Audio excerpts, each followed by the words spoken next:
Yes. Okay, welcome to the St. Louis County Planning Commission virtual public hearing.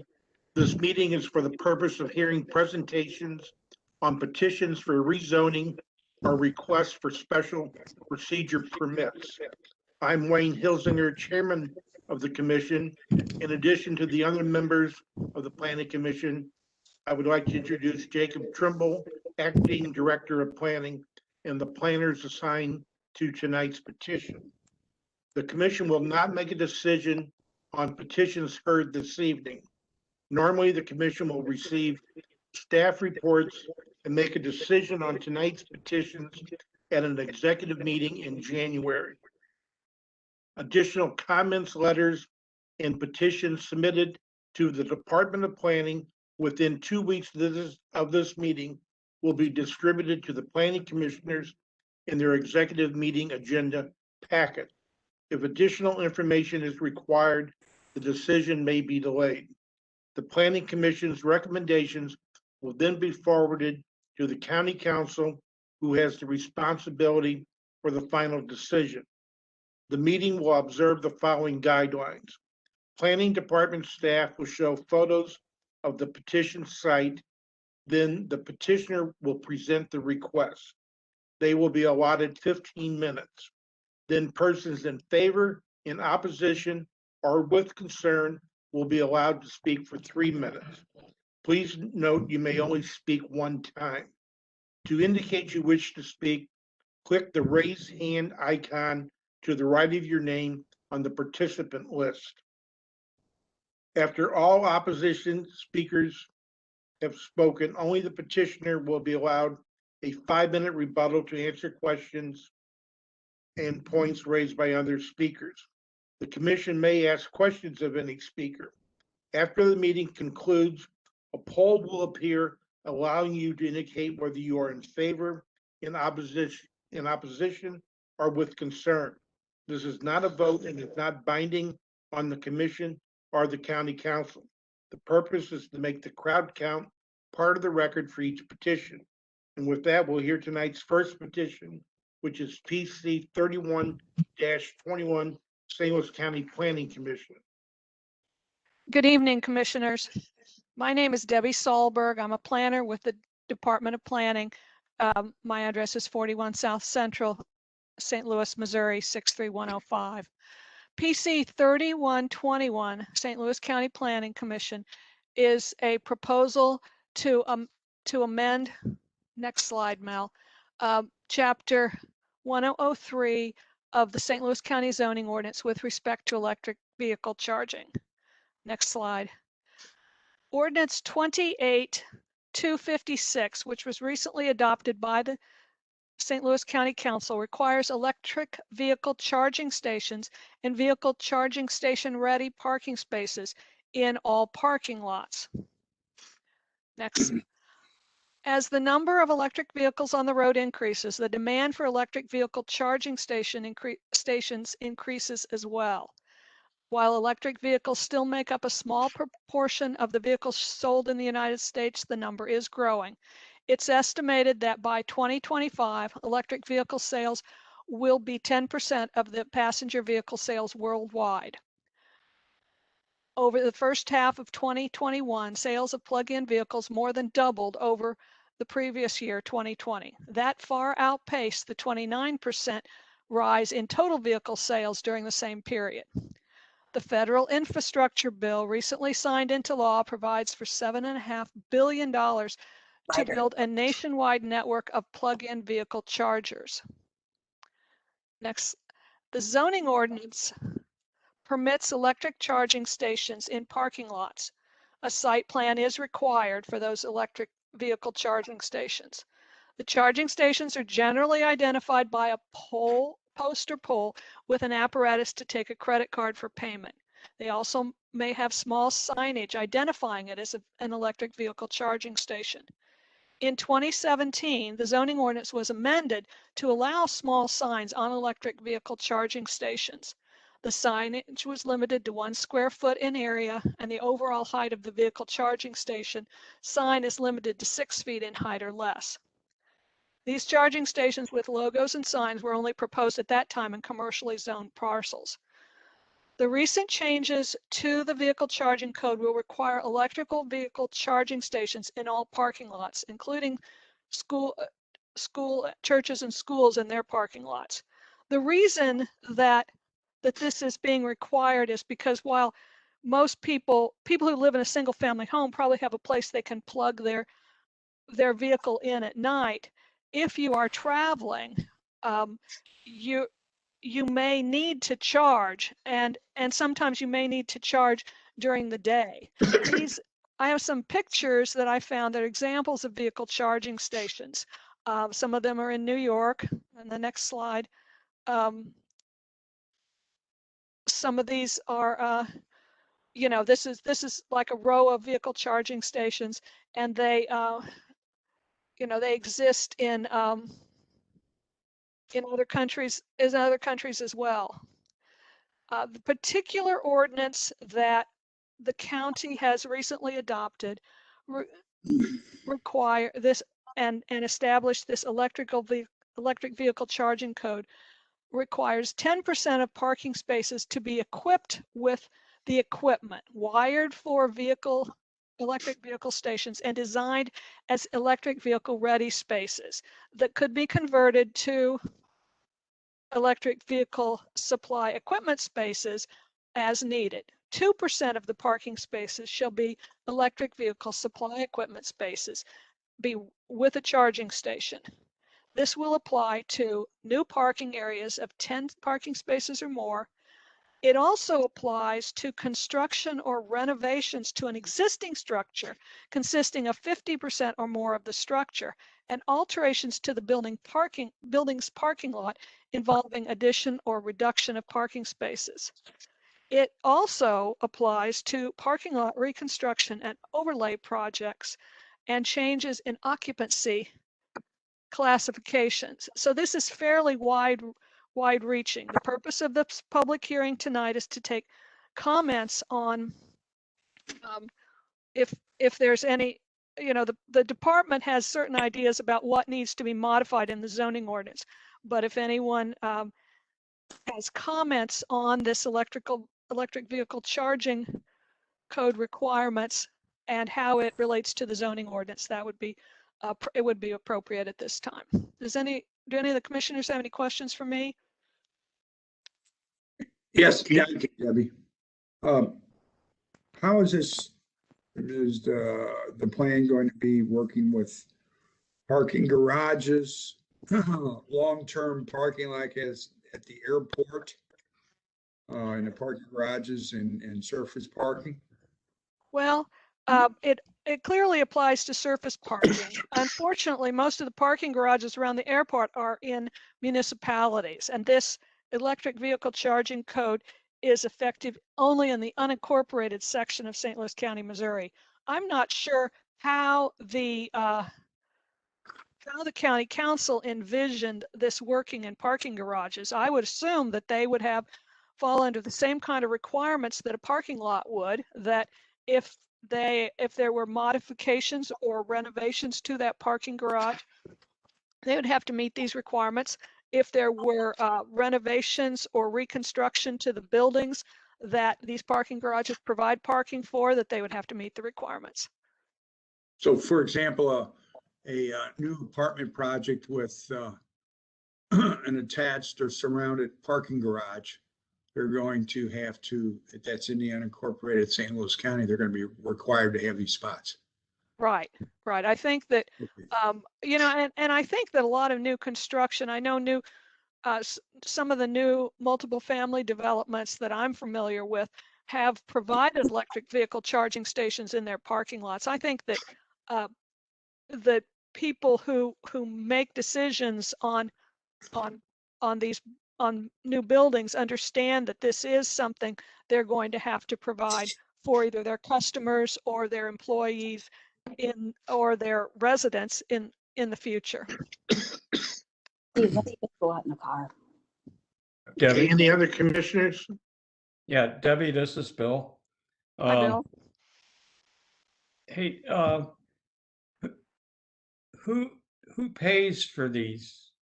Well, this is right now, like I said, there's some money in the federal infrastructure bill to pay for it. I believe that Ameren has a pot of money, and they currently are subsidizing half of the cost of electric vehicle charging stations up to a certain amount of, they have a maximum amount of money that they've allocated for that. So, but basically it's a cost of doing business. If you if you expect the public to use your, to come to your parking lot for whatever reason, you need to provide these. Now, like I said, most of these are for or pay, so the electricity is, you charge for the electricity. So it's not like you're, but yes, there is a cost to the electrical wiring system and the facility and the plug-in station itself. And so that the money that the St. Louis County is getting would be available for that, I guess, huh? Well, if the county if the county wants to allocate some of their infrastructure money for this, but there is money in the infrastructure bill for vehicle charging stations, or a national network of vehicle charging stations. But I would say the county hasn't done that as yet. Allocated the money for it? No, the county is not, as my understanding is, county has not allocated any of their infrastructure bill money yet.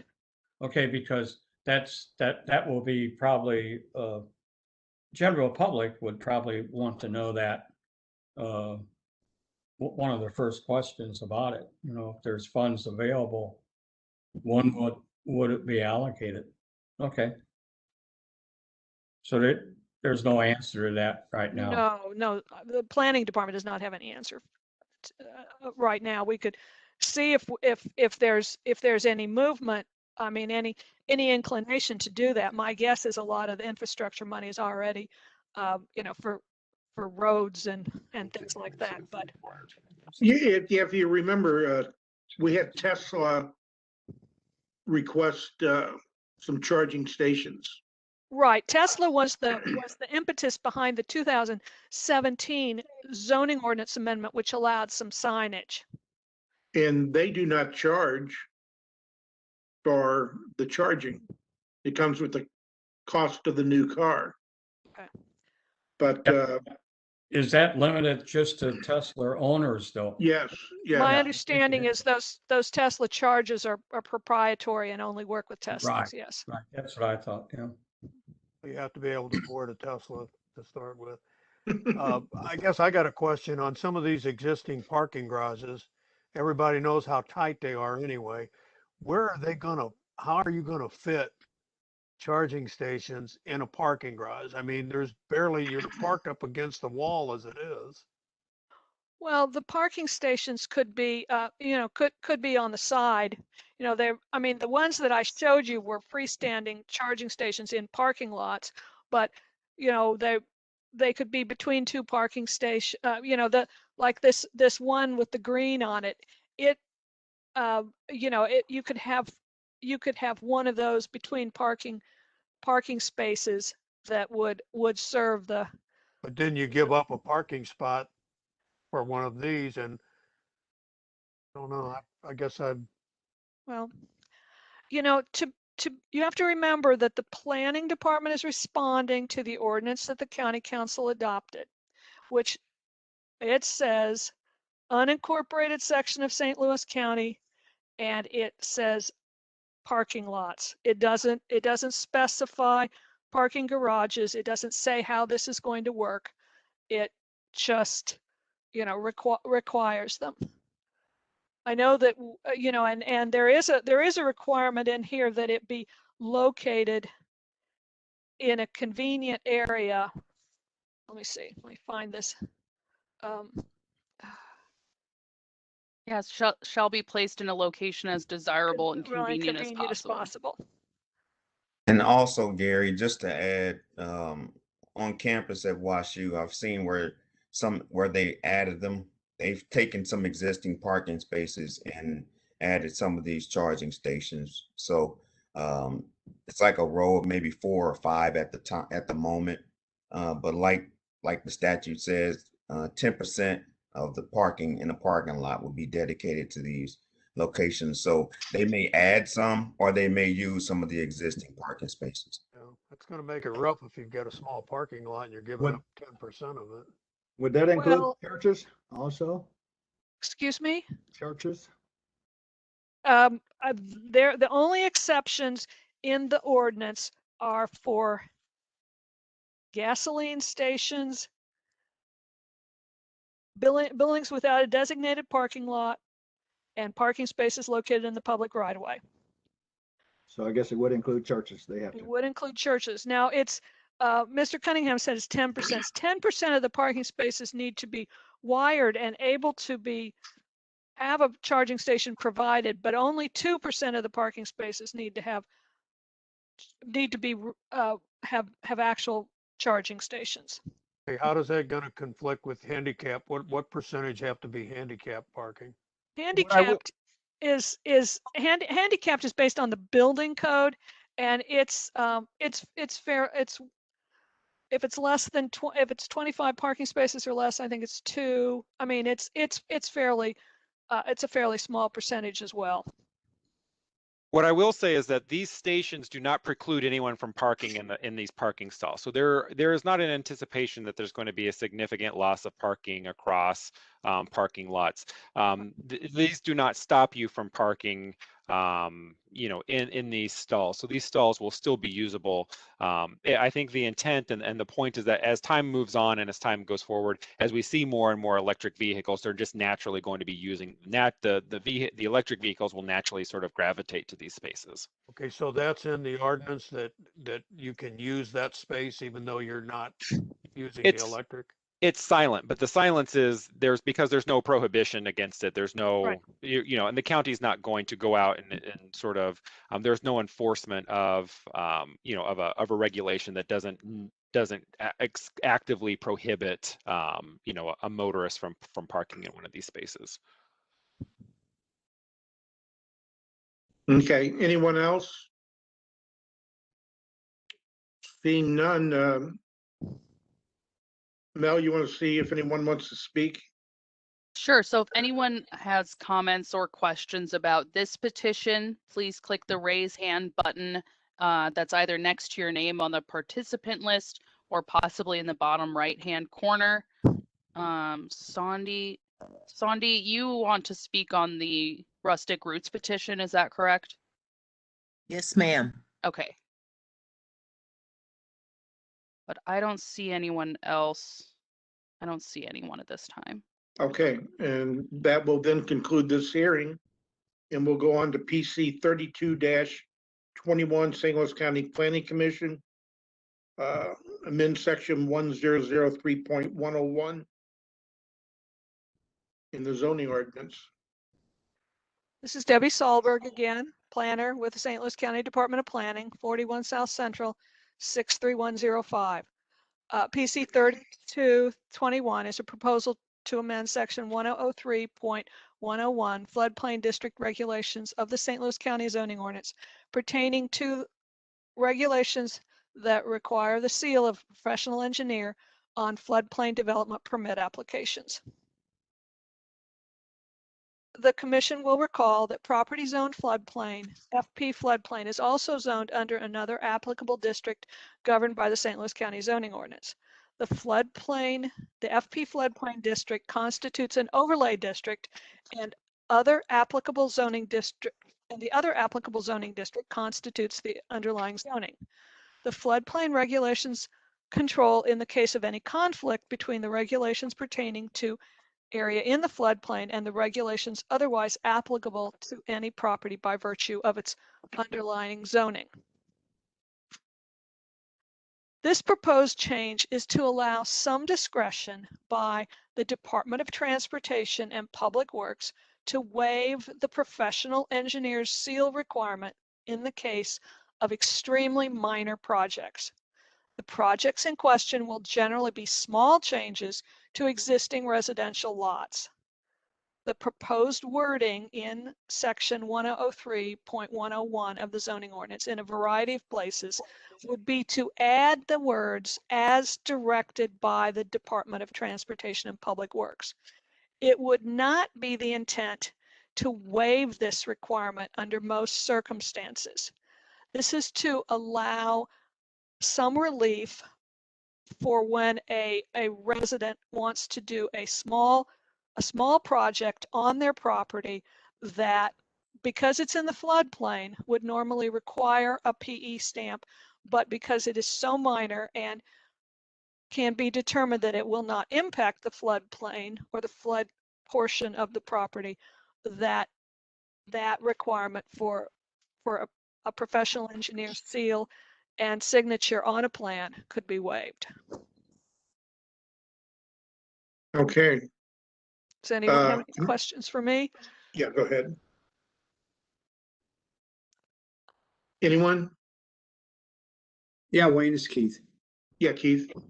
Debbie, is this primarily on properties that have been established residential properties probably for 50, 60 years? Well, we have, You know, on an acre or so in certain places. yeah, like if you were going to change your driveway, or if you were going to put in a retaining wall or something, something minor, you would still, if you had undeveloped property that was in the floodplain, you'd still probably have to have the professional engineer's seal. It would be for more existing projects. We do, I believe one of the speakers this evening will be the Civil Plan Review section head, Mr. Jim Knoll, and I believe that he can better answer that question. Thank you. Okay, anyone else? Okay, seeing none, Mel, you want to see if anyone wants to speak? Yeah, Jim, why don't you go ahead and explain your request here. Jim, can you hear us? I'm not hearing you, and I've unmuted him.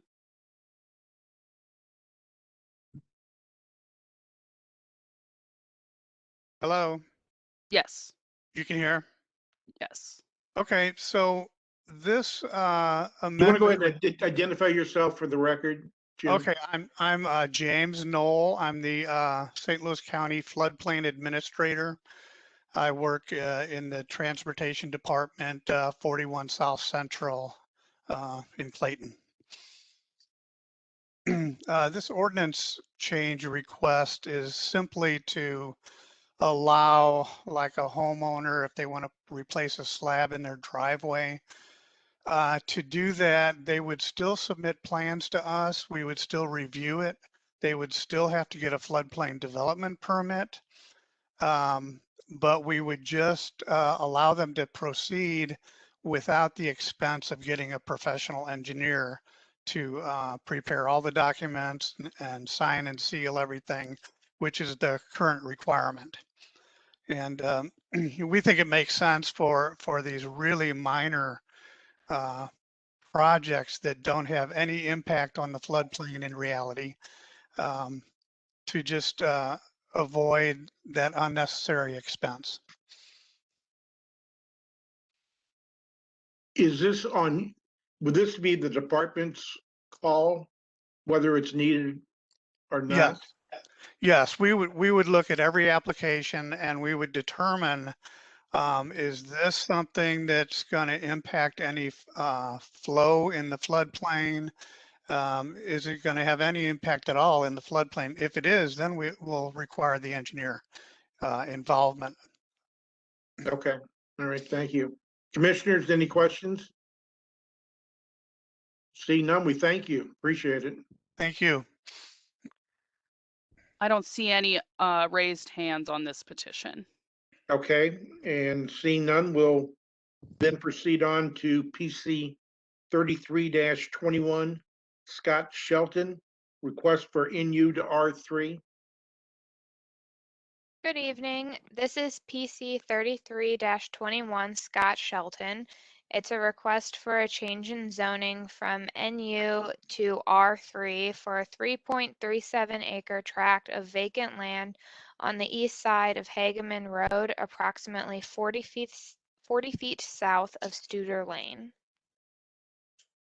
You can see from the county context map that the site is in South County, and there it is outlined in red.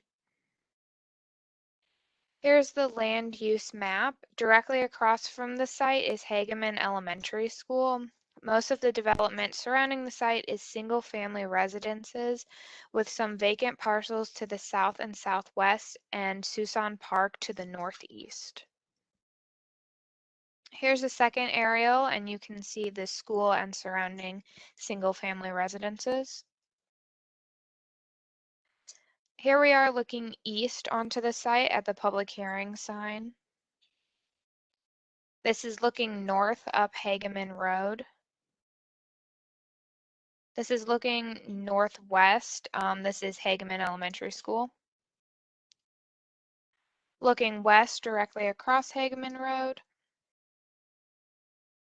Looking south down Hageman, where you can see some of the existing single-family homes next door. This is also looking south on the site. Here we are looking east. We're at the northern property line where the property abuts the neighboring single-family subdivision.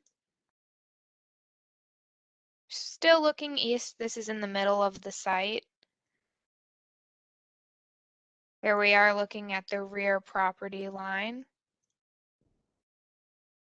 This is at the rear of the site looking west towards Hageman Road. And lastly, this is looking at the site from across Hageman.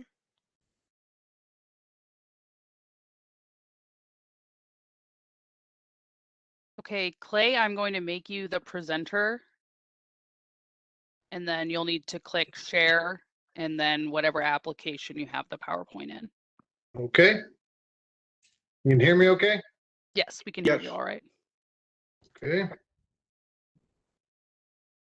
All I can see is my PowerPoint, so can you see it? You probably need to go back to WebEx and hit share first along the bottom bar All by right, your I mute see it. button. Oh, Okay. here it comes. Here it comes. All right. So this is a fairly simple request, I think. 6404 Hageman Road. It's 3.37 acre tract. It has it's currently vacant. We're requesting R3, which is consistent with what's to the north, to the south and west. Or it's to the south and east is currently non-urban. To the southwest is R3 also. So, you know, we wanted to ask for a consistent zoning with what's proposed. What we would be proposing on that is a single family subdivision. This is the tract with the survey that you can see right here outlined in red, with the zonings noted. And you know, what we would be proposing is no new streets, just 5 lots that would access off of Hageman. There is currently under construction, there's a house on what would be the southern end. It complies with the non-urban setbacks, but and so we got that started before we applied, but we did make sure that it would fit with the ultimate proposal here. All of these lots would be almost half an acre. Actually, all of them would exceed a half an acre. And I know that you're not here to review this, but this is what the proposal would be or will be, assuming that the zoning is approved. We've been into MSD with the sanitary sewer extension, and that's getting underway soon because we needed to serve that house that's going in there. You know, without spending a lot of your time, that's the request. Currently non-urban, and we're looking to go with R3, which is consistent with what's adjacent. Okay, commissioners, questions?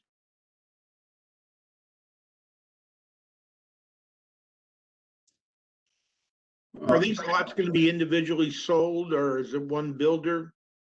I believe that the petitioner bought the entire piece. They're building lot 1 for himself, I believe, and then the other lots would be built out by the same builder and then sold as their. It's kind of a joint venture between the petitioner who was building his house on lot 1 and then the developer that's going to build the rest of the houses out for him, which is Keenly Construction. Okay. Anyone else? Yeah, Wayne, Keith. Yeah. Do we have any renderings of what the houses look like? We do not. I mean, we haven't really. Keenly builds a lot of houses down in South County, and they would be consistent with what they build. But I don't have any renderings or anything of the houses. I would expect them to be very nice houses. Yeah. What size homes would they be in square footage? Be honest with you, I don't know. I can't imagine them being anything less than about 2,500, but these lots would allow a nice big house. Okay, but I really couldn't tell you. I don't know that answer. Is there any water retention or detention? There will have to be, and what we are planning to do is to do with the size of these lots, each lot would have an individual rain garden on it rather than putting a central basin in. Okay. Anyone else? Seeing none. Bill, you got something? No. Okay. Mel, you want to see if anyone wants to speak? Sure. So if anyone has comments or questions regarding this petition, please click the raise hand button next to your name on the participant list or send a message in the chat. But at this time, I'm not seeing anyone. Okay, seeing none, this will conclude this hearing. And we'll go on to 3D, which is PC 34-21, Stephen P. Link and Kathy M. Yeager. Request for a CUP in an M1 district. Let me pull the PowerPoint back up.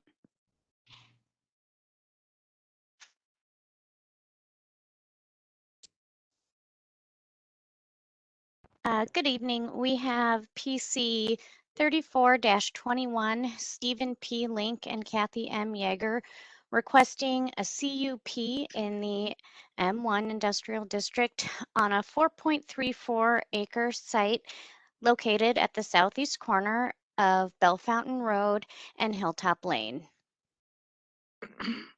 As you can see from the county context map, the site is located in North St. Louis County. You can also see it outlined in red on the small aerial photograph. Looking at the land use map, you can see that the site is located near some single-family residential uses, some vacant land, and some other industrial uses. This is just a larger aerial photograph showing you more detail. You can see that the site is just right up along Bell Fountain Road, outlined in red. So this is across Bell Fountain Road, looking east into the site. This is also across Bell Fountain Road, looking northeast into the site, where you can see the existing single-family residence on the site. And this is just showing that the single family residence is up in the looking in the northeast corner. So this is kind of in the middle of the site, looking down towards the south into the southern portion. This is standing on that eastern property line, looking into the adjacent properties. Here we are kind of in the middle of the northern part of the site, looking south, kind of next to the existing industrial structure on the site. This is again at the north property line, looking into the adjacent, or sorry, the east property line, looking into adjacent properties. This is standing on the western property line, looking at the adjacent single family residences. This is again looking to the west, a little farther down Bell Fountain Road, with more single family residents. So this is looking towards the south on Bell Fountain Road. And here we are looking north on Bell Fountain Road. So here we are looking headed east on Hilltop Lane. This would be the nearest property across Hilltop Lane, looking to the northeast. This is the adjacent single family residence, you know, looking at it down into the south. And then this is looking farther up kind of the bend east along Hilltop Lane. And next we have the petitioners presentation. Okay, thank you. Is the petitioner here? I'm here on the PC 3521. This would be Kathy Yeager. Kathy, Okay. you're unmuted now. I'm bringing up the out boundary.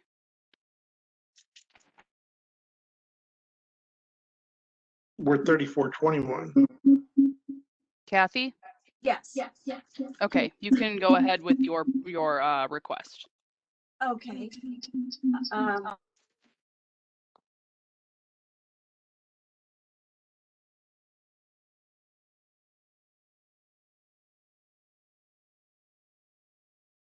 Kathy?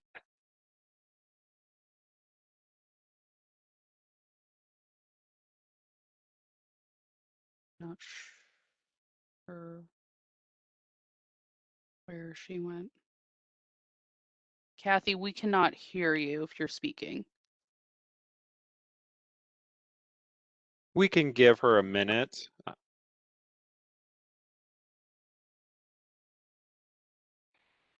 If she doesn't reappear, we can hold the petition until she regains. Can you hear me now? Yes. Okay. Are you getting feedback from me? Yeah, there's an echo. Okay, turn that down. Okay, we had a little problem with Steve's computer, so I'm actually on my phone. Okay, there we go.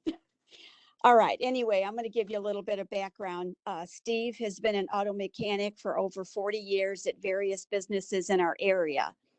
He bought this house on 4.36 acres with two existing outbuildings in order to continue his career and passion through retirement. He's lived in Spanish Lake his whole life and is dedicated to the community and the residents. The largest building on the property has 2 garage doors and 2 large bays. Steve has a large following from his days at the shops. His new business would have no signage nor advertising. Business would be through word of mouth. He has no employees. A friend may occasionally stop by if he needs an extra pair of hands.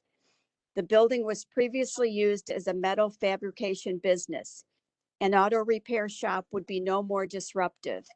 As soon as Steve completes a repair, the customer picks up his car.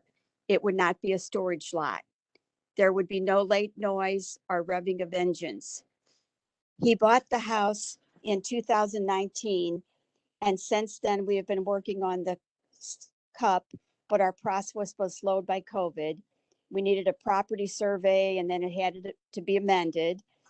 We had to research and provide documentation that the house was used as a residence, so we could get the I forget what you call that.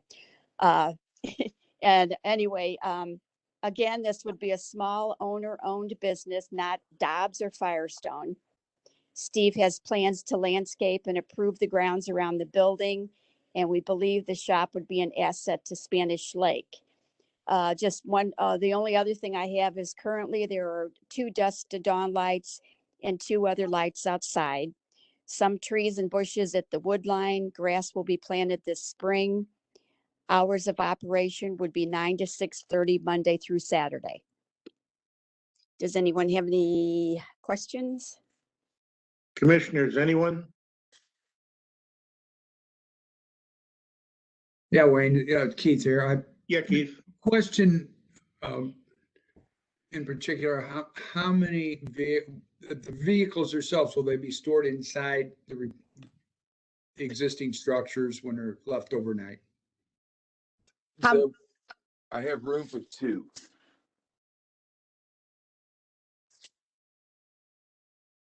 he has room in 2, he has 2 bays where they would be overnight. Nothing So I guess outside. the question is, do you plan on having other vehicles sitting out in the parking lot, and how many? I would say occasionally, yeah. I try to keep it at a minimum. You know, he might be waiting on parts for something. Okay, thank you. Okay, commissioners, anyone else? Yes, this is Cunningham. Do you have any renderings of the type of building you want to put there? The building is already here. It was in the first presentation. The building is already here. It's a metal garage with 2 garage doors and 2 bays. It was at the beginning of the presentation. Okay, all right. Yeah, the building has been here since early 1980s is when the building was built. Is there any way we could go back to that one of the first pictures? Mel, from the beginning, remember? Yes, let me bring that back up. Great, thank you.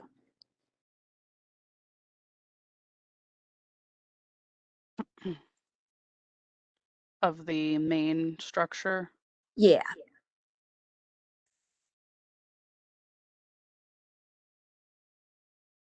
There we go. Yeah, that's one view of the side of it.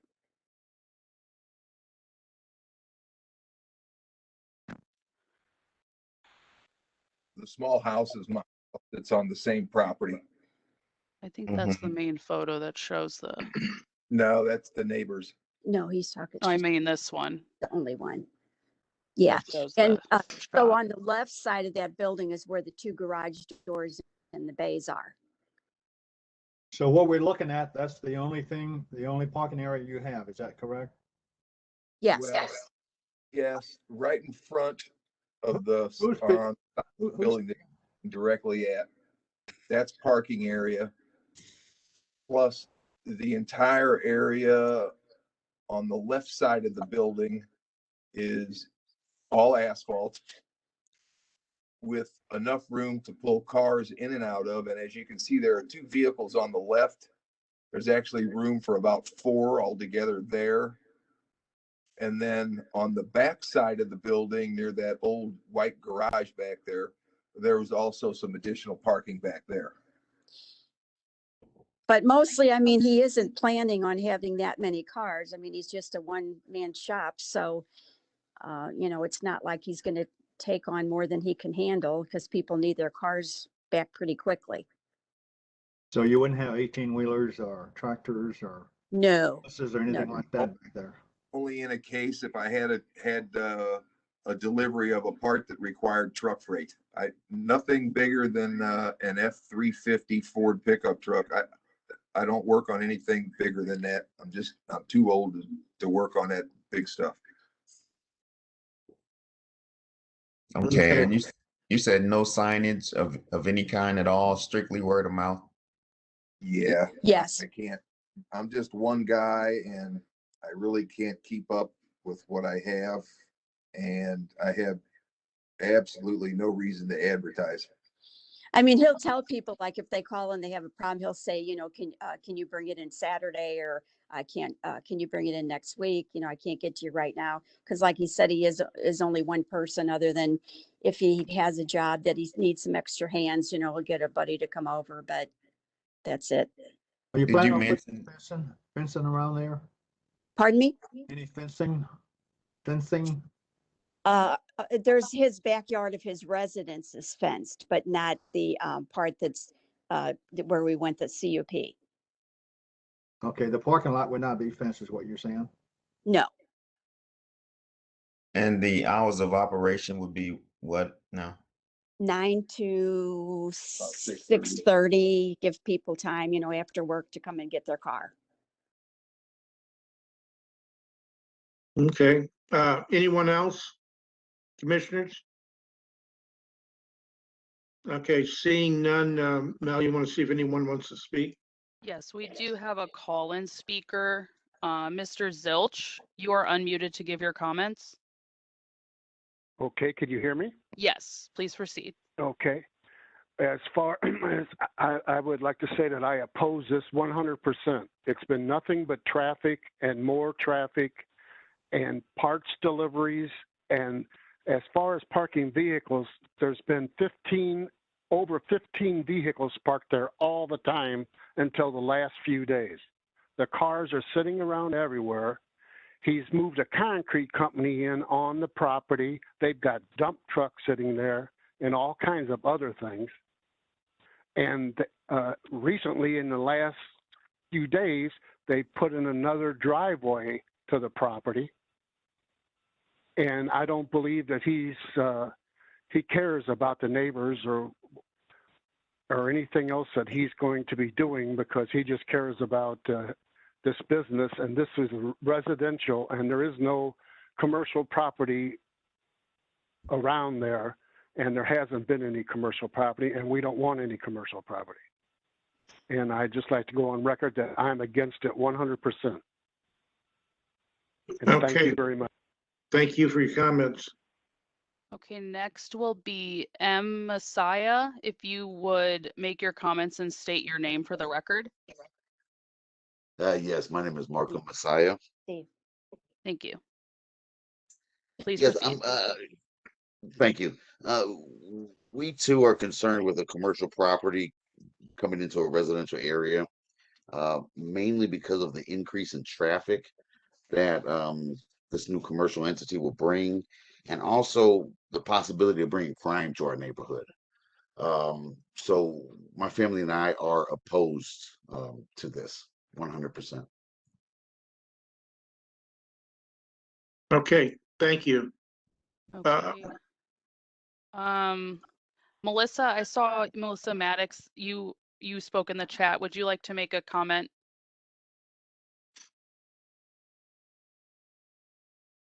Miss Maddox? Am I unmuted? Yes, you're unmuted. Yeah, no, I've lived here for over 20 years, and we have enough problems with the traffic coming from the boys' home. People speeding past. The traffic has severely increased over these last year and a half. And I'm opposed to a business in this residential area. Okay. If anyone else would like to speak, please click the raise hand button next to your name, or send a message in the chat. But at this time, I don't see anyone. Oh, I'm sorry. Next will be Jeffrey Smith. Jeffrey, you are unmuted. Yeah, I don't have a problem with this person having a business here. I live north of this property on Bell Fountain Road and pass it every single day. And actually, he's cleaned the property up from what it was before. It was an overgrown mess. And it was a business before, and it's no change in my mind as far as additional traffic and stuff like that is concerned. When they had the steel fab shop there, they had people coming in and out. The past owner had I guess kind of a collector car facility and had all kinds of derelict vehicles out in the parking lot, and it's no different than what it's been in the past 20 or 30 years. I've lived here since 1982. And that's all I got. Thank you. Okay, thank you. Mel, anyone else? Yes, we will have Fred Summerich. Fred, you are unmuted. All right, I'm unmuted, and I live directly across the street from Mr. Link. And I echo what Mr. Smith has also said, that, you know, there was no outrage when the property was littered and cluttered with cars before. And now Mr. Link is over there and he's cleaned the property up.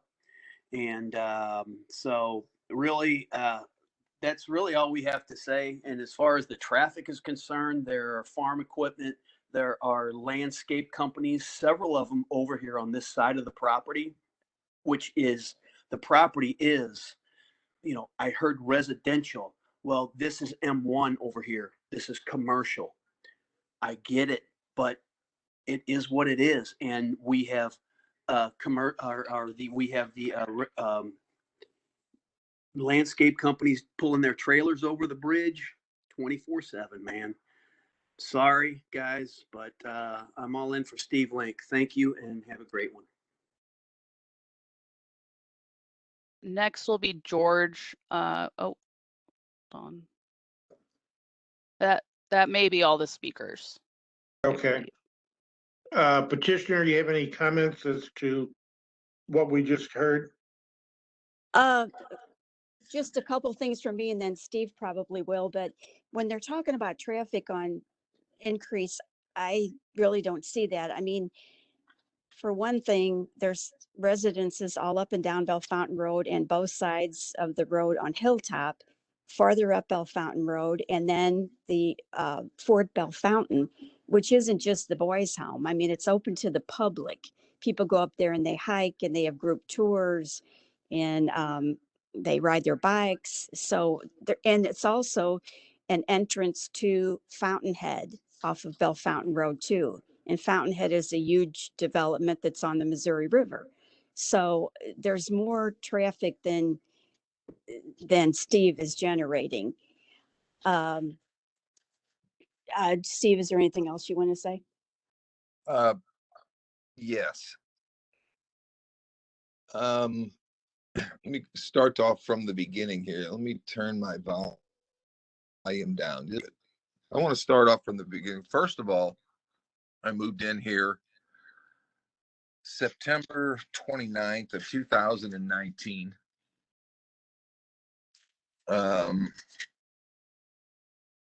It took a lot of time to move everything that I got down here.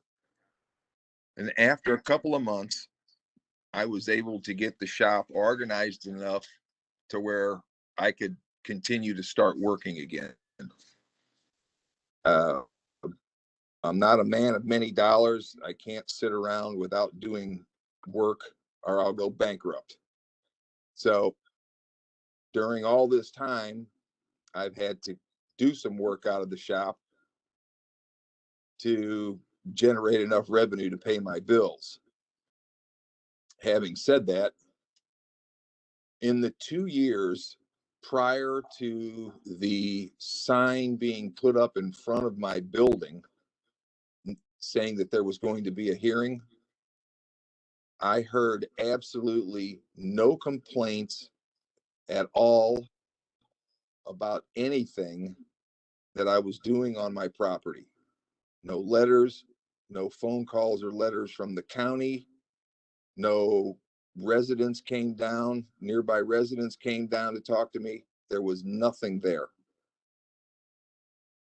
This all started when we put the sign up, or the young lady came out and put the sign up in front of the building. As far as the concrete trucks on the property, I have a very good friend of mine who's in the concrete business. The place where he was storing his vehicles was closing. They wanted everybody off of there, and he needed some place to put his concrete trucks for about a year. About 5 months of that has already went by. They've been there for 5 months. In the morning, 2 of those trucks roll out, and they have to go over the bridge. That's the only way in and out of here. And at the end of the day, 2 of them roll in. There was never a complaint about those pickup trucks or them trucks there.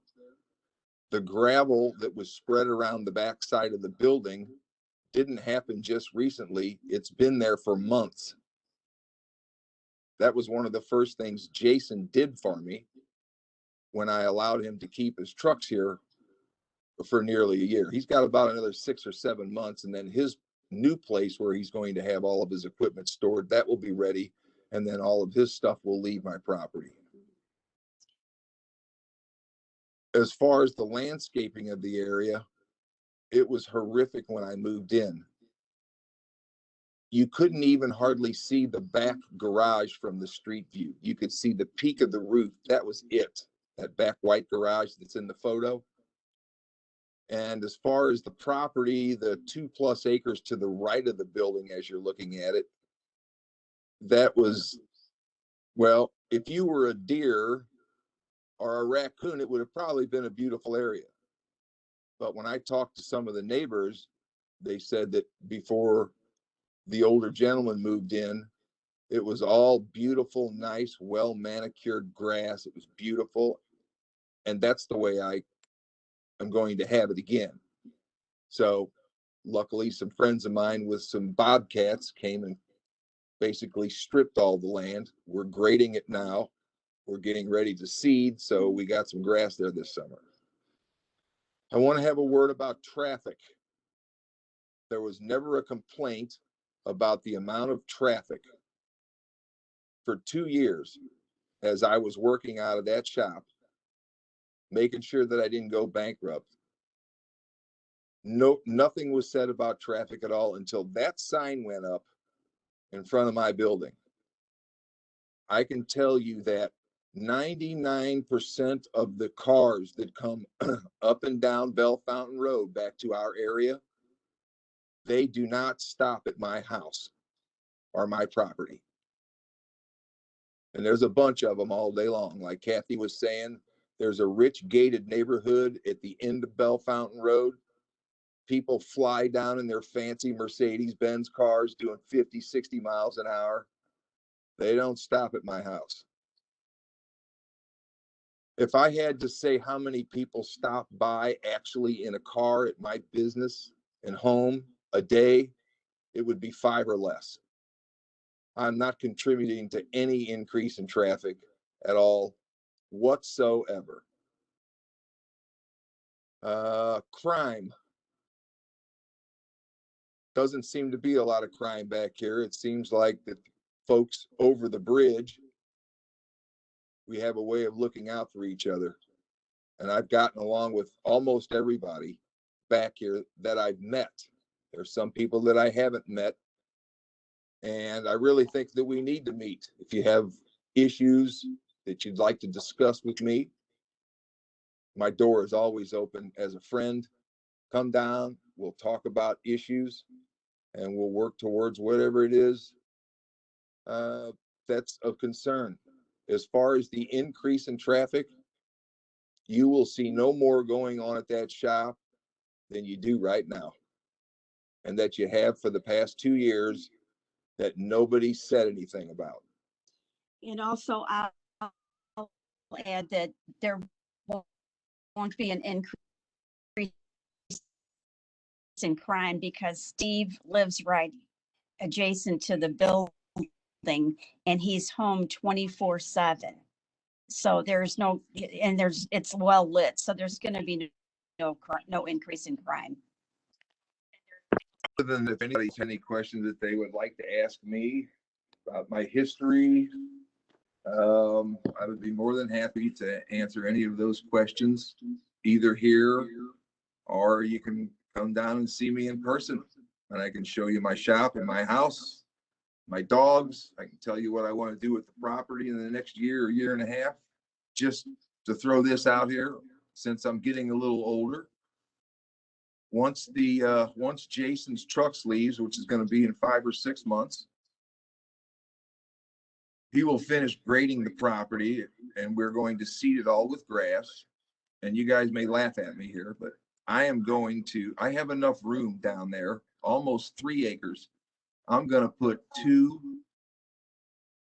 par 3 hole golf courses down there, so that occasionally on the weekend, when I have a few friends over and we're barbecuing, we can hit some golf balls on the land. Naturally, and all the neighbors would be welcome to join in if they want. I've told a bunch of them about it already, and they're all for it. But that's what I want to do. I just want to relax and enjoy the remaining time that I have. And I love working on cars. It's foreign into me. And again, like we said, this is not a Firestone and Dobbs. Steve's a one-man operation. So I think that can you address the first speaker brought up that you had 15 vehicles stored at one time, and you said you had minimum storage. What do you propose number-wise? Well, I mean, it's possible that there could have been 14 or 15 cars there at some point. I've had a lot of friends over that have helped me do a lot of work. They all got to get there some way or another. But as you see it right now, if you were looking at the building, there are 3 cars in front of the building. One of them is a Mini Cooper that I'm still waiting on one part 7 weeks later. You can't see it because the old old brown Chevy truck's in front of that. And there's a Volkswagen in front of that doesn't run. I need to get in. I'm waiting for the customer to come up with the money to put a transmission in it. Well, So I'm not talking about people coming and going. It's more how many cars left overnight waiting for repair would be left on the outside of the building. I have a quota that I like to keep. I don't like having more than 3 or 4 cars here, other than the ones I'm working on.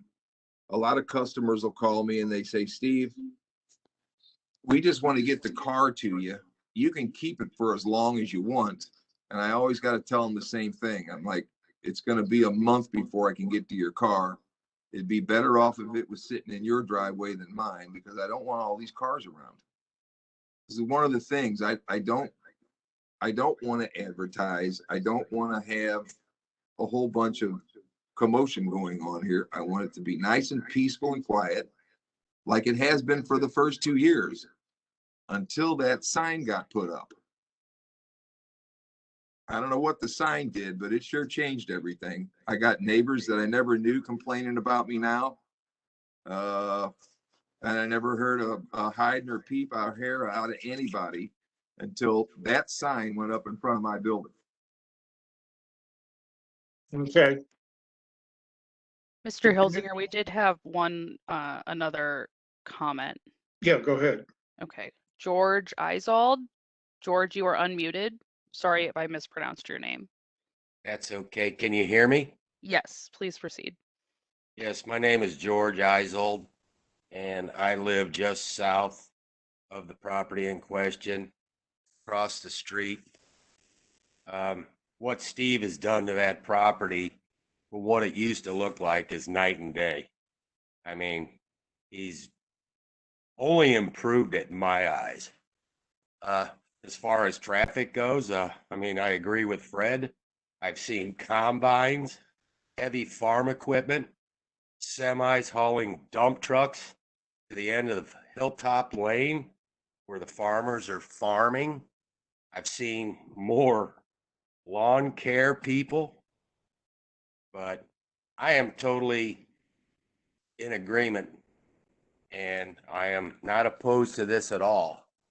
I feel safe up there because truly I see more police officers bringing their dogs for the canine training facility at the end of Bell Fountain Road. There's been some cars there, but the lot's not full. And as far as the concrete company goes, I can vouch because I've actually been helping that guy get his new lot prepared and get his stuff out of there. So I'm all for Mr. Link's business. Thank you very much. Okay, thank you for your comments. No one else, Mel? No, that is all the public comment. Okay, don't think we need rebuttal on a positive, so with that, we'll conclude this hearing. And we thank everyone. And we'll go to PC 35-21, Eric Scott and Jeanette Lewis. Request for an R3 to R1. Good evening, Commissioners. This is PC 35-21, Eric Scott and Janet Lewis, requesting a change in zoning from R3 to R1 for 3.27 acre tract located on the west side of Eckert Lane, approximately 540 feet north of Priggy Road. As you can see from the county context map, this is located in North County. It's in the Spanish Lake area, and then the aerial shows the parcel outlined in red. From the land use map, you can see that immediately abutting the subject site to the north is Larimore Park. The primary land use around the parcel is single family residential. You can see to the south, Hazelwood Southeast Middle School, and there is some more vacant and agricultural land to the east. And then this aerial just shows the parcel again in sort of closer context. You can see the Larimore Park to the north, the surrounding single family, and then Hazelwood Southeast Middle to the south. This view is looking west across Eckert. You can see the public hearing notice sign. And then this view would be looking north along Eckert along the eastern boundary. And then this view is looking west along the northern property line. That field area is Larimore Park. And then this view would be essentially turning around looking east across Eckert Lane. And then this view is a little bit further south down Eckert, looking across Eckert towards Sager Lane. And then this view is looking south along Eckert Lane. You can see in the distance there that building is Hazelwood Southeast Middle School. This view would be looking northeast into the subject site. On the other side of that fence would be Eckert. And then this view is looking north into the subject site. On the other side of that tree line is Larimore Park. And then this view is looking northwest into the subject site. And then this view would be looking west along the southern property line into the adjoining property. And then this view is looking south across the southern property line towards the adjoining property. And now the petitioner has a presentation. Okay, petitioner. Okay, Janet, I'm making you the presenter, and then you'll need to click share on the bottom bar of WebEx, and then click whatever you have your presentation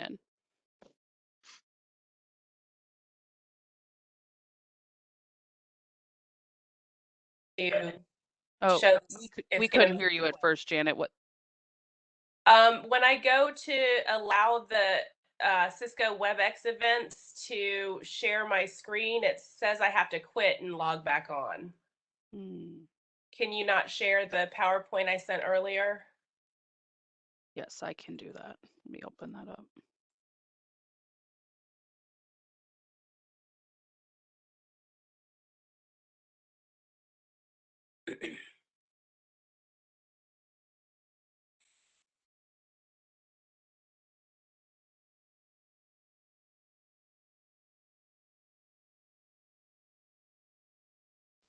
All right, it's coming up.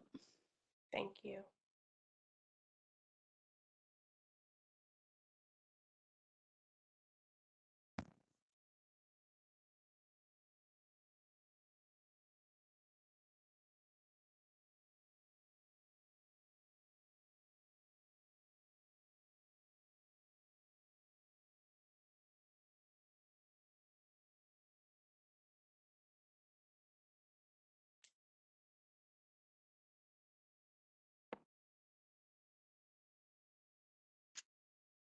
I apologize. It's taking a minute to open up. It's okay.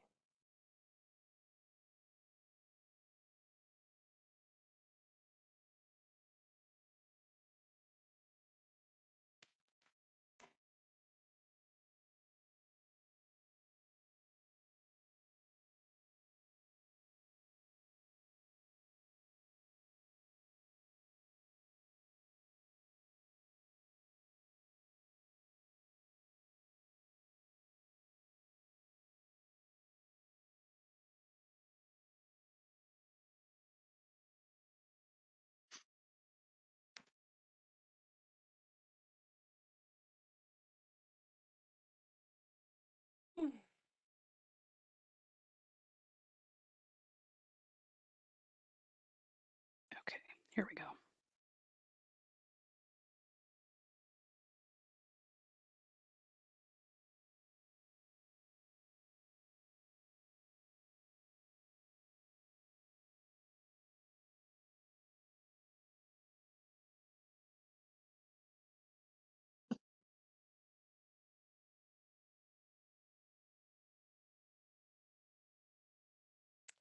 Okay, so to kind of understand and give you some history to what this land has come from, this is kind of the story of where it begins.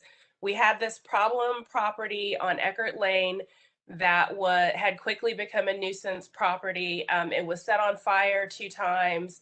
People were illegally dumping all over it. County was called out here probably weekly just to deal with the illegal dumping, which they could never stop because every time the person would say, oh, the owner gave them permission. So until we bought this property out of probate and followed all the instructions given to us by county, which were to demolish it, push everything into the ground, clear the whole space out, this is what all of the residents on Eckert Lane were having to deal with. Next slide. So Rustic Root Sanctuary is basically a sustainable farm. It's also a 501c3, and our vision is to create food access in a promise zone. We have 1 grocery store, Schnucks, in Spanish Lake, and there are a lot of convenience places, liquor stores, but there's no real food up here aside from Schnucks. So we asked the community what they wanted to do, and they said they wanted to put in a community garden. So our tagline is nourishing roots, encouraging shoots, and sharing the fruits of our labor. And that's basically what it's all about. We're creating a sustainable retreat in Spanish Lake, and then we are influencing, mentoring, and supporting growers and communities all over North County, leading to greater food access. Our mission is to create access to fresh, organic, locally grown food in promise zones, teach sustainability through agriculture education and career development, and help individuals and communities through holistic health. We'd like to put the power in the hands of local farmers and their communities. We're showing people that there's something to be done about not having food access. Next slide. Our core values are to create leadership retreats so that we can train, grow, and empower community leaders. We collaborate with several different individuals and organizations that are aligned with our mission. We're all about inclusion and acceptance. We will be as diverse as the foods we grow, understanding we're all interconnected. Passion and courage to do the work that's in our hearts and to create superior food, products, and outcomes with everything we do. Next slide. So here are some of the inner workings of what we've been up to. We had our first annual spring celebration. We brought community together. Everyone had a great time. Representative Marlene Terry spoke about local food initiatives. Alderwoman Ward 1 Dinah Tatman spoke about bringing community together and working together. Councilwoman Sholanda Webb was scheduled, but she had to fly to Tennessee, I believe, last minute. So we're creating a space for elected officials to connect with their constituents. Next slide. We have collaborated with UCP Heartland. We're teaching youth agricultural arts. This year we had 5 youth with some level of disability get summer work experience on the farm. They love the experience and they stay connected with us. The CEO did a site visit and he committed to an ongoing collaboration with us. Next slide. We did our first beekeeping mentorship this year. Mentees learned important life lessons about collaboration and cooperation from the hive. We're helping save pollinators. We distributed 40 gallons of honey into this community. Next slide.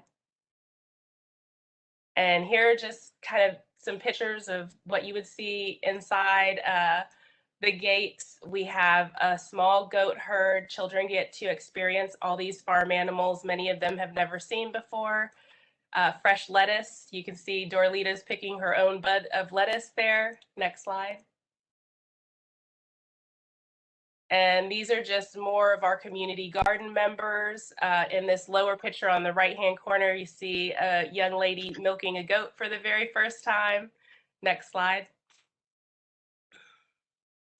We're also creating a lot of positive media attention for Spanish Lake. We have been interviewed by St. Louis Public Radio. We were on STL TV City Corner. We've been on the Earthworms podcast and Speak Up St. Louis podcast. Next slide. Our 2021 events included an annual spring celebration, 2 restorative nature immersion women's retreats, and then the Spanish Lake Farmers Market was every Wednesday from 5:30 to sunset. We also had an art festival, October the 16th, that was really well attended and well received. And we're collaborating with Larimore Elementary on a STEAM program planning where they'll bring the kids out to the farm. Next slide. So now we need your help. We have a vision that includes improvements to the land. We're building community, teaching agriculture, sustainability, and the importance of nutrition. We're creating an abundance of healthy food in a food desert. This year we grew and distributed over 6,000 pounds of food. This is just the beginning because we're gaining traction and growing awareness all the time. We've been awarded grants from Deaconess, Missouri Foundation for Health, Franciscan Sisters of Mary, Arts and Healing Council, Missouri Department of Agriculture, Racial Healing and Justice Fund from Forward Through Ferguson, and Commerce Bank Shares Foundation. These funders all believe in and support our work. Next slide. So these are just some testimonials from people after they visited the farm. I tried to get as many people here as I could, but of course people have busy schedules, and so I figured some testimonials from the public would be good. This lady, Donna Ray, says, the history of the land and the story of vision for the future for the farm is enchanting and arouses delightful images of what is possible in our community. We will be back. Next slide. And then this lady said, besides running, there isn't anything that brings me more joy than being on a farm. Got off work at 6:30 a.m. and my mind was on the farm. My garden bed produced some more zucchini. There is an abundance of all types of greens. Everything is blooming. The aroma of lemongrass is intoxicating. Got some peppers and some greens. Next slide. From after one of our women's events, one of the quotes was, "This event changed my life." Next slide. And here are some of the activities. We have one of our garden members working hard, filling up some garden containers. We have different people all the time, whether they're coming in through the farmer's market or a yoga class or any different thing we hold here. They usually have an amazing time and really love this space. And then they go online and talk about it. So that's building a little bit of awareness too about the good things that are happening in Spanish Lake. Next slide. And these are just more testimonials. It's late, so next slide. Okay, so I might have gone heavy on the testimonials. And then these are the kids from UCP Heartland. They all wrote us letters about how much they learned, how much they loved catching chickens and goats, etc. And we can just fly through those, Mel.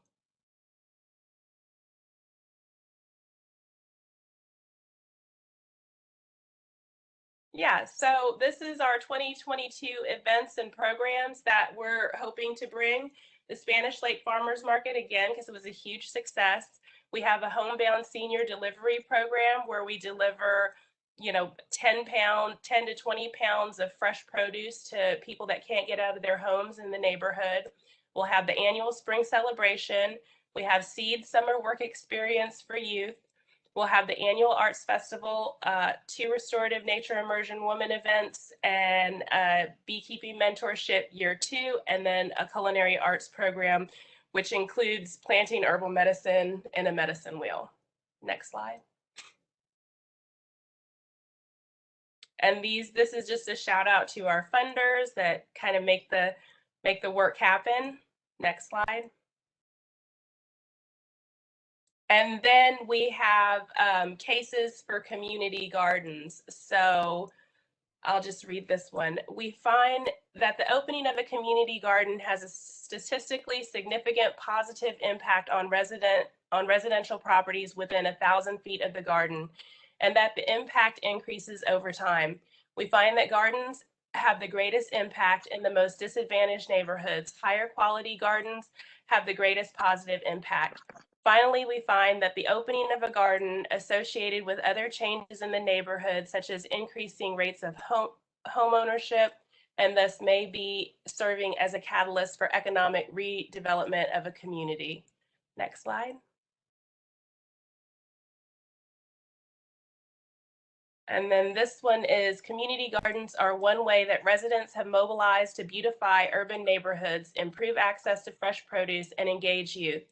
Qualitative case studies were conducted of 2 neighborhood-based community gardens with youth programs. Data collection included participant observation and in-depth interviews with adult gardeners and neighbors, youth, and community police officers. Results suggest that the garden programs provided opportunities for constructive activities, contributions to the community, relationship and interpersonal skill development, informal social control, exploring cognitive and behavioral competence, and improved nutrition. Community gardens promoted developmental assets for involved youth while improving their access and consumption of healthy foods. Next slide. And so this is our lovely garden, and this is what came out of that horrible nuisance property that you saw at the beginning of my slideshow. Next slide. And there's the orchard and a field where we grew a lot of watermelons that we sold out at the farmers market every week. Next slide. Thanks so much for your time, attention, and in advance for your support. Any questions or concerns? Hey, commissioners, any questions? Anyone?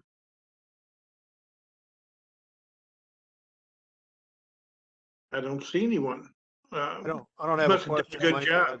I'd like to make a think she comment. answered a lot of the questions. Yeah, I'd Go like ahead. to make a comment. I think what you're doing is very commendable, very commendable. Who is that? That's Gary Elliott. Thank you so much. We love doing it. Yeah. It's a service that I think the community will well appreciate.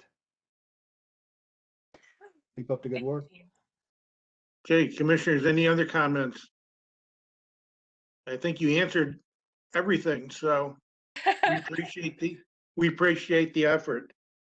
Well, I invite you all to come out and take a look for yourself. You kind of have to see it to believe it. The pictures don't do it justice. The property has like a whole relaxing, de-stressing vibration that a lot of people love. Good, thank you. Mel, you want to see if anybody has any comments? Sure, we will start with Sondi McLean-Klokner. Sondi, you are unmuted. Thank you so much. My name is Sondi McLean-Klokner, and I'm speaking for the Native Women's Care Circle. We're an Indigenous prayer group residing on the territorial lands of the Osage, Wasazi, Oto, and others known as St. Louis. We'd like to voice our support for rezoning of the land for Rustic Roots Sanctuary. Our members have very few places supporting our cultural and food sovereignty needs. We have support for our ceremonies and traditions, such as the Medicine Wheel Garden, that is helping us to mourn our folks that we've lost this past year. Rustic Roots Sanctuary has helped us feed the community in a food desert and is a place to forage and make traditional medicines. I have medicines that are going up to Standing Rock Native Reservation, and most of those foods that made the medicines, the plants, came from Rustic Roots Sanctuary. It supports our physical, spiritual, and mental well-being, and Rustic Roots cultivates abundance where there is scarcity. And it is truly a diverse jewel for the St. Louis County area. Please support it. Thank you. Thank you. Okay, next will be Connie Risby. Connie, you are unmuted to give your comments. Thank you. Can you hear me? Yes. We've been working with Janet and Eric for 3 years since the beginning of Grow Spanish Lake, which was the community garden. It's developed into Rustic Root Sanctuary, which is just totally awesome. You know, it's such a bright spot in this depressed area that we live in North County. And the food delivery and the food that is grown there, the organic food, has been such, I always call it a treat, and very needed for the community. I also would like to say that everything that they have done is well designed, well planned, and again, just a bright spot. So anything that, you know, that is developed on that property, our community can be proud of it. And all the people that we know here, our neighbors, our friends, are just very supportive and behind Rustic Roots and the garden. Okay, thank you for your comments. Appreciate them. Okay, Now- next will be Sharon Mitchell. Sharon, you are unmuted. Yes, thank you. I just want to say they are an asset to Spanish Lake. In St. Louis County, I ought to be proud that they're in Spanish Lake and that they want to do this out here for the people. They feed people free. They deliver food to them. I mean, they give the kids fun and a place to go. I mean, what else could you ask in a person giving from their heart like that?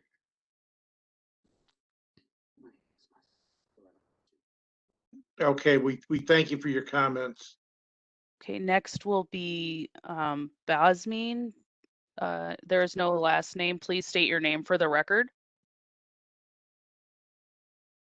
Can you hear me? Yes. Yes, my name is Basmin Red Deer. I'm also a member of Native that have done events out in the area. And it has just been exhilarating participating in the enriching community that's been unfolding at Rustic, which is a diverse offering of programs and activities I participated in. And as we now the community that's growing to provide what. Thank you. Thank you. Okay, I believe that is all the speakers. That's all the speakers shown at this time. I don't think we need rebuttal since everyone spoke in favor. That concludes the hearing, and we're done for the evening. We need a motion to adjourn. Wayne, do you want me to go over the survey? Yeah, go ahead. Go ahead and do Okay, that. so Sorry. if you're still on the meeting, when you leave, you should see a poll, a survey pop up that asks if you're in favor, in opposition, or have concerns regarding all of the petitions on tonight's public hearing. And those will be made part of the record. And we have nothing else. We're good till what, December 6th? We will have an executive meeting and a public hearing on December 6th. Okay. And with that, we need a motion to adjourn. I'd like to make a motion for adjournment there, Wayne. We have a second. Second. All in favor? Aye. Aye. Ayes have it, and we're adjourned till December 6th. Thank you, everyone. Have a good Bye.